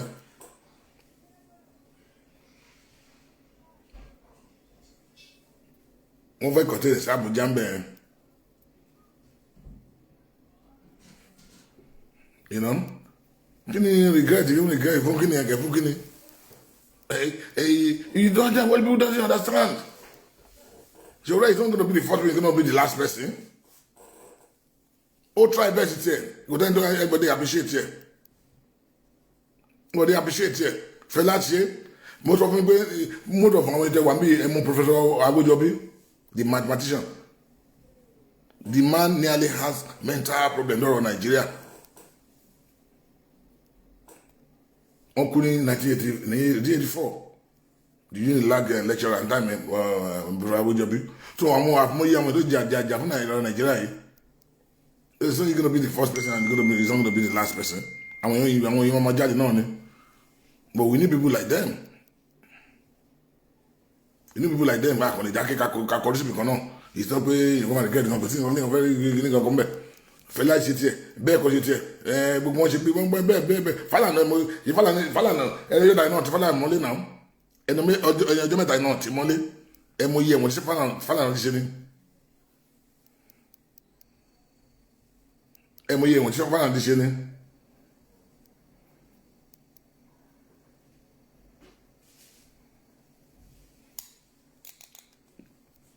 That's not we are not talking about that, my brother. We are not talking about that now. That's what I must support you blindly. Come on, very a mistake here. It's not weakening. We tend to condemn pé kini akonso mistake to sheni. Akonso mistake to sheni. The fake mistake be my wáyé mọ́. I fake mistake my wáyé mọ́ because àbúrò wa ni agbàdúrà fún. Àkíyàn ti máa ṣe ó ya àwọn sacrifices àwọn tó ń kàmí sí rẹ̀ gbogbo ó gbọ́ níwọ̀n ayọ̀ gbogbo ogi tí gbogbo dáhùn ìgbà tí mo gbé àwọn lẹ́nu pé máa yìí ló ń kọ́ mo gbé ní tí mo fẹ́ campaign fún bí ìgbà tí ó ààrẹ ìsìlá àkọ́kọ́ yẹn ni mi ò gbà tí mo rí pé nǹkan tó ṣe dáhùn pé ó right ló ṣe kò sí nǹkan tó wrong tó ní nǹkan tó ṣe mo ti platform mi mo ti campaign pé ẹ gbọ́dọ̀ fi Sowore lẹ̀ ní èpè mú fún wọn gọ́ọ̀mẹ̀ntì èpè lé lórí one time yẹn ẹ lọ wo náà mo I went to Nigeria house with ayọ̀kú nílé organize wa ta lọ pẹ̀lú Baisakinola campaign demonstrate against this evil government pé kí wọ́n fi Sowore lẹ̀ so it's not that pé a ní ẹni pé a ní pé but àwa máa sọ òótọ́ àbúrò sọ òótọ́ àkànkàn pé tí o bá rí nǹkan mistake tí wọ́n ṣe ká má sọ pé torí pé like agbọ́dọ̀ balance nǹkan láyé. Hello my friend from America, how are you sir? Wọlé ṣe yín kánú nǹkan exactly thank you princess ọmọọba láti ìlú America welcome on board. ẹ kú iṣẹ́ náà. ẹ ṣe bàbá mi God bless you. Ọlọ́run wà pẹ̀lú yín o. àmì sà. lágbára lọ́wọ́ wọn ní fi ṣàwátì nígbà tí gbogbo ìjà ìbá máa dúdú. àtẹ̀yìn náà sà God bless you sir. ọ̀rọ̀ Sowore tẹ mú ní alẹ́ yìí ọ̀rọ̀ gidi ni. thank you sir. Ọlọ́run adé wà pẹ̀lú yín. àmì Jésù. bàbá yìí ó ti fọ́ọ̀tì ó ti fáìtì ó ti ṣe gbogbo ẹ̀ fún wa ṣùgbọ́n àwọn lílórí mistake tó ṣe tí ẹ̀yin ní tẹ̀mí sọ́lé mi nígbà tó wá sí Maryland èmi tí mò ń bá yẹn sọ̀rọ̀ yìí àárín èrò náà mo ti bí nígbà yẹn náà ó lọ sí ọ̀dọ̀ tọ́tìpé ọ̀dọ̀ ní ọ̀fífẹ́ ó lóun ní prostrate so mo dẹ̀ bí láàrin èrò jọ́nà lọ́hùn òun náà expect the side jíjẹ ṣe rí bọ̀bọ̀ yẹn téèyàn bá kí ń gbọ́rọ̀ ẹnu ẹ̀ ńgbà míì èèyàn máa rò pé bóyá kò mọ nǹkan tó ń ṣe ni ó mọ nǹkan tó ń ṣe ṣùgbọ́n ibi tó bá kù sí ni ká fi àdúrà ràn lọ́wọ́. àmín Jésù.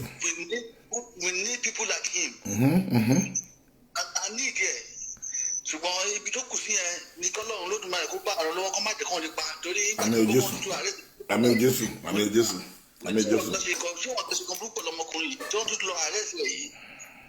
ẹ̀dá àwòrán jọ yẹn akọgun kí n tó lọ síbi tó ti ṣe kinní yẹn ní Maryland jọ yẹn àwọn yẹn kọ́ fíìsì mìtì wọ́n ní kí ni mo fẹ́ lọ ṣe ẹni tó dọ̀dọ̀ bá ní ọ̀fíìsì tó lóun ò ní dọ̀bálẹ̀ mo ní don't say that mo ní ó máa ní sáàdì ti tiẹ̀ ẹgbẹ́ agbọ́sàdì ti tiẹ̀ àwọn tó yẹ kó tẹ̀lé mi wọ́n tẹ̀lé mi jọ́nà lọ́hùn mo ṣáà lọ mo dẹ̀ bí láàrin èrò ó dẹ̀ explain mo dẹ̀ rí kan tó sọ igbó òun ti wà ń bẹ̀ yẹn for almost 4 hours tó ti ń dúró dẹ̀ ní ọ̀fíìsì pé kó rí òun tí ò rí òun ó ní tó bá gbèsè lòun gbé owó wá ni ó ní lọ́wọ́ kan ló máa sáré dáhùn lóhùn mo dẹ̀ rí pé ọ̀rọ̀ tó sọ yẹn òótọ́ wà ń bẹ̀ ṣe rí gbogbo ọ̀rọ̀ kọ́tà ń sọ yìí owó ti bà gbogbo ẹ̀ jẹ́. bẹ̀t ọmọọba irú ọ̀dọ́ sọ yín nìkan ẹ kó sọ àwọn mistake ló yìí ṣe nìyẹn ẹgbẹ́ kò tí lẹ́nu ẹgbẹ́ kò lẹ́nu ẹgbẹ́ kò ń gbowó wá fún ẹgbẹ́ kò lẹ́nu ẹgbẹ́ kò lẹ́nu níbẹ̀ ọ̀dọ́ sọ yín dámi pé nǹkan tó ṣe mistake tó ṣe mẹ́ kò lẹ́nu ìgbéraga ìgbéwò kò lẹ́nu ẹgbẹ́ kò ń gbowó wá fún. ìyá ẹ̀ ló tó bá gbèsè ló ń gbowó wá fún pé kò ní dáhùn tó bá yẹn. jẹ bẹ́ẹ̀ ìgbéraga ìgbéwò ìṣètò. èmi dẹ̀ dá lóhùn jọ́nà lọ́hùn mo dá lóhùn jọ́nà lọ́hùn. dúkì ẹ̀gbọ́n ẹ̀ tó sọ nìyẹn o ẹgbẹ́ ìgbéraga ìgbẹ́gbọ́n ẹ̀ wò. so wọ́n dá lóhùn jọ́nà mo ní bàmá ṣe bẹ́ẹ̀ mo ní because bàbá yìí máa ń bìsì èmi gan fúnra nígbà tí mo wà lé mo mọ how many days tán fún mi ǹjẹ́ nígbà tí mo máa rí it took me so many hours láti rí jọ́nà lọ́hùn ó dẹ̀ ṣe dára pẹ̀lú nígbà tó rí mi mo ní gbogbo alájọ ń go through that process mo dẹ̀ tún sọ fún ṣe ní bàbá ọmọ Sowore yẹn ìjọ kan náà mo tún rí lórí social media ìjọ kan tó àtàkì àwọn ọlọ́pàá àwọn mi àwọn sọ́jà tó ń ná àwọn ọmọ ọlọ́mọ lórí títì gbogbo orúkọ báyìí irú ẹ̀rọ bẹ́ẹ̀ la need ṣùgbọ́n gẹ́gẹ́ bí mo ṣe ń tẹnu mọ́ ibi tó bá kù sínú ọ̀rọ̀ ẹ̀ kọ́lọ́run ká fi àdúrà ràn lọ́wọ́ kọ́lọ́run kó ṣíjà àánú ẹ̀ wò ó àmín Jésù. kó ibi tó tún wà nítorí mi ò bí wọ́n ti fi sílẹ̀ mi ò bí wọ́n ti bẹ́ẹ̀lì ẹ̀ wọ́n ti fún bẹ́ẹ̀lì lẹ́nu the magistrate ti fún bẹ́ẹ̀lì 20 million 20 million kí ni 20 million lóbùkún náà Nàìjíríà yẹn wọ́n fún 20 million lẹ́nu 20 million wọ́n fún bẹ́ẹ̀lì wọ́n fún bẹ́ẹ̀lì 20 million kìíní with two ẹ̀rí ṣọ́ọ́tì kọ́ níbi ìjọba tí wọ́n ń pè wọ́n fún bẹ́ẹ̀lì ní Nàìjíríà. tó fẹ́mi náà wà ń bẹ̀ àwọn ọmọ bọ́ ti máa yí gbogbo ẹ̀ mọ́ ṣùgbọ́n káfàdúrà ràn lọ́wọ́ because kò sí gbàtà àlè ìdìbò bọ́ yẹn o because ó mọ ọkàn tí màá ti yóò mọ ẹ má jà sí wọn wá o ó mọ ọkàn tí màá ti yóò mọ ó mọ àṣírí àwọn pípé gidi kan ní àṣírí kún ọwọ́ ẹ̀ ẹni tó bá súnmọ́ òun ló máa mọ̀ ṣùgbọ́n Ọlọ́run. you know what ọmọ kan tó wà mọ̀ pé nǹkan tó wà lẹ̀ Sowore fún ẹ ní fọ́ọ̀tì nǹkan tó wà lẹ̀ yìí a gbọ́dọ̀ sọ̀rọ̀ tán ni Sowore fún ẹ ní fọ́ọ̀tì nǹkan tó wà lẹ̀ yìí. bẹ́ẹ̀ni. òun náà ní fọ́ọ̀tì nǹkan tó wà lẹ̀ yìí òun náà ní fọ́ọ̀tì nǹkan tó wà lẹ̀ yìí alógbé má ní ibú máa yíwọ́ wọlé wẹ́n wà àgbàdo wa campaign èké ti máa àgbàdo máa bínú tán ni táyà ká bínú tán àmọ́ blame ṣe wẹ́n mọ̀ pẹ̀lú Tinubu tí òwe kò Tinubu ló pé máa wọlé kí náà sọ so wẹ́n fún ẹ ní fort akọ̀ǹkọ̀ gbàgbé ọ̀rọ̀ àná ni bàbá gbàgbé ọ̀rọ̀ àná àníyàn bá ṣeré tí òwe fún ẹ ní fort but ìgbà tí àwa sọ pé ká má vote fún Buhari pé Buhari can never change pé Buhari máa da Nàìjíríà rú pé Nàìjíríà máa ba nǹkan jẹ́ búkì yìí gbogbo yín lẹ́yìn campaign pé ṣòro pé no Buhari gbòdò wẹ́ ṣòro náà ṣòro rẹ̀ àwọn ló gbé wọn pẹ̀lú Tinubu àwọn ló gbé Buhari wọlé so yìí sí akọ̀mọ̀ wo pé ìrere tó ṣe nǹkan tó ṣe sẹ́yìn là ń wò gbogbo nǹkan tó ṣe fún Nàìjíríà là ń wò káwọn wò pé àwọn pẹ̀lú Tinubu àwọn gangan lé ní àwọn lẹ́ka máa bílẹ̀ fún ìbàjẹ́ Nàìjíríà ní àwọn méjì lẹ́ka bí àwọn ló confuse Nàìjíríà ká vote fún kínní yóò dáadáa pé kò tiẹ̀ da tí ó dẹ́ pé kò tiẹ̀ wúlò tàbí ìnáwó dáadáa pé ó tiẹ̀ useless yóò náà tẹ̀ báyìí wà ń bẹ̀ ìlú ò ní bàjẹ́ báyìí. I'm telling you. káyọ̀ ìwé náà gbọ́dọ̀ kú bẹ̀ bẹ́ẹ̀ pé Buhari bẹ́ẹ̀ pé mẹ́ẹ̀mánì tẹ́ ẹ̀ Buhari Àtíkù táwọn èèyàn fẹ́ gbọ́rọ̀ ẹ̀ ìlú ò ní bàjẹ́ báyìí sẹ́ ṣòwò ẹ ló gbé Buhari òun ló kàn mọ́ ló gbé bọ̀bọ̀ ìwọlé sẹ́ so kí nìkan náà sọ kákan gbàgbé ọ̀rọ̀ àná ni ká mú fún ọ ni. Ọbásanjọ́ sọ yín pé tó bá pé Buhari wà ń bẹ̀ àti bá pé Àtíkù ló wà ń bẹ̀ òun mọ̀ kó máa dún bẹ́tà. I'm telling you kò mátà yẹ ẹgbẹ́ kí ni kò tó wúlò ìbàdí tó ẹ jẹ́ ká sọ òbí tọ̀rọ̀ wà tó bá àkàngbọ́dọ̀ sọ kí ni àti kò bá jẹ́ Fúlàní jù bẹ́ẹ̀ lọ ìlú ò lè bàjẹ́ báyìí sẹ́ ìlú ò lè bàjẹ́ báyìí sẹ́ tẹ́pẹ́ bàtà sọ wípé ẹ má vote fún Buhari ẹ má vote fún Buhari ẹ má vote fún Buhari táìmì ẹ ìlú ò ní bàjẹ́ báyìí sẹ́ ìlú ò ní bàjẹ́ báyìí Buhari tán gbé dẹ̀ ló ń pẹ̀lú Tinubu lélẹ̀ so kákan gbàgbé ẹ̀ ká gbàgbé pé kí ni ṣòwò fún ẹ ní plane fún kòtò wà lẹ́yìn ó ní plane fún kòtò wà lẹ́yìn. ó tẹ̀ ní the good and better lẹ́gbẹ̀ẹ́ ó yẹ kí brother wa Fẹ́mi Fálànà kọ́ lè máa advice ẹ̀ ó ní the good and better kọ́ lè máa advice ẹ̀ irú ọ̀rọ̀ tẹ ló sọ ní ìṣòro pé òun kì í ṣe Yorùbá yẹn ọ̀rọ̀ yẹn lágbára díẹ̀ ṣùgbọ́n Ọlọ́run á máa ṣàánú fún àdúrà kẹfà fún àlọ́wà kò. àdúrà náà. ẹ máa bá ètò yìí lọ. ẹ ṣe ọmọọba thank you ṣe rí ẹ̀yin èèyàn mi ṣe rí wọ́n ti ní pé ìmọ̀ ìkọ́ Àtíkù lúta táyà ń ṣe lúta láti gbogbo wọn tó wà ń bẹ̀ yóò tẹ̀ mí ìdáni ọ̀ṣẹ́ lúta gbàtà bá di pé àní choice ìkan olè kan ìdájọ́ kan ó légbọ́n ló lé o ó sì ní tó wúlò lánàá gbogbo wọn bọ̀ ìkan ìmọ̀ adájọ́ kan lọ wọ́n rí pé Àtíkù dáìmẹ́ wọ́n rí pé kágbé olè Àtíkù síbẹ̀ Buhari mọ̀ ẹ́ olè gbogbo wọn ló lè bọ̀ ó ìmọ̀ abẹ́tà ju nǹkan tá à ń gòtù rẹ̀ mú yẹ́wò ìmọ̀ abẹ́tà ju nǹkan tá à ń gòtù lọ́wọ́lọ́wọ́ yìí lọ mo bá ti sọ pé bóyá olùta ọ̀nà olùgbà kankan ó ìmọ̀ abẹ́tà kàńtẹ́ ju nǹkan tá à ń gòtù lọ́wọ́lọ́wọ́ yìí lọ aṣọ tó bọ̀ ẹ̀yin jarijẹ́lẹ̀ pé ẹ̀fẹ́ gbogbo Nàìjíríà ló pé no way kò sí nǹkan tá a sọ ok ẹ ti rí ẹlẹ́kìnní àdúsọ tẹ́ ẹ̀ gbọ́ olúwa kó máa bá mi ké bàbá Ayọ̀ Adébánjọ that's why àwọn tí mò ń tẹ̀lé nìyẹn àwọn leader mi nìyẹn àwọn tí mò ń wò wájú nìyẹn tí pé wọ́n dúró lórí òótọ́ búkọ àwọn nìkan wọ́n dúró lórí òótọ́ àwọn youth wọ́n fẹ́ẹ́ bú bàbá Ayọ̀ Adébánjọ pa wọ́n fẹ́ẹ́ bàbá Ayọ̀ Adébánjọ pa pé Buhari ò lè change I know Buhari very well Buhari cannot change àwọn bàbá ò dalẹ̀ Yorùbá wo ni ẹ̀ àwọn òsìkò tó ń sọ àwọn èyí Yorùbá yìí náà ni òsìkò tó ń sọ bàbá Ayọ̀ Adébánjọ tó àbáyọ